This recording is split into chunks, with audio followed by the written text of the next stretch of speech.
हिमाचल प्रदेश में कांग्रेस की सरकार जब से बनी है, गरीब लोगों के ऊपर लगातार टैक्स पे टैक्स लगते जा रहे हैं।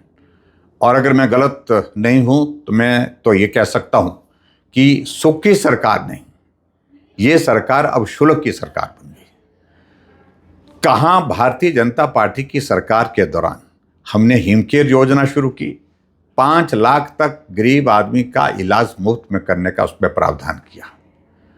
और आज हिमाचल प्रदेश में सुख की सरकार यानी कि शुल्क की सरकार ने ये स्थिति पैदा कर दी कि आप हॉस्पिटल में पर्ची बनाएंगे तो पर्ची का भी 10 रुपये लगेगा, और 133 टेस्ट जो होते थे वो जो फ्री होते थे उस पर भी अब फ्री नहीं होंगे, उस पर भी पैसा लिया जाएगा।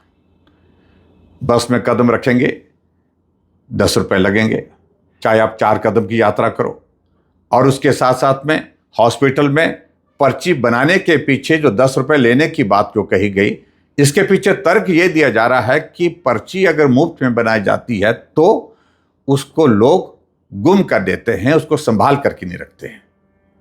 और अब तो पर्ची की बात तो छोड़िए, अब सारी चीज़ों पर जो है वो टैक्स लगेगा। बहुत ही दुर्भाग्यपूर्ण है।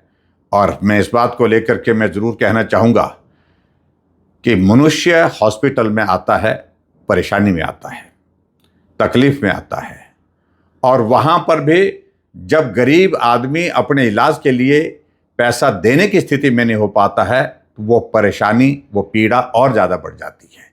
क्या वर्तमान शुल्क की सरकार सिर्फ एक ही काम के लिए बनी है कि आदमी को तकलीफ दिया जाए, आदमी को और परेशान किया जाए? मैं समझता हूँ बहुत दुर्भाग्यपूर्ण है। मुख्यमंत्री को पुनः विचार करना चाहिए इन सारे फैसलों को लेकर के।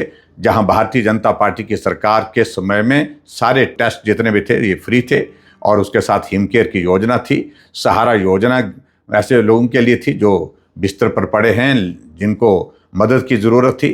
सारी चीज़ों को लेकर के अगर मैं कहूँ कि वर्तमान कांग्रेस की सरकार ने जिस प्रकार से कर्ज का बोझ प्रदेश के हर लोगों के ऊपर बढ़ता जा रहा है वो तो बढ़ ही रहा है, लेकिन इसके अतिरिक्त कर्ज के साथ साथ में कर का बोझ यानी कि टैक्स का बोझ जो है हिमाचल प्रदेश के गरीब लोगों के ऊपर इस तरह से लाद रही है, गरीब आदमी की कमर तोड़ दी है।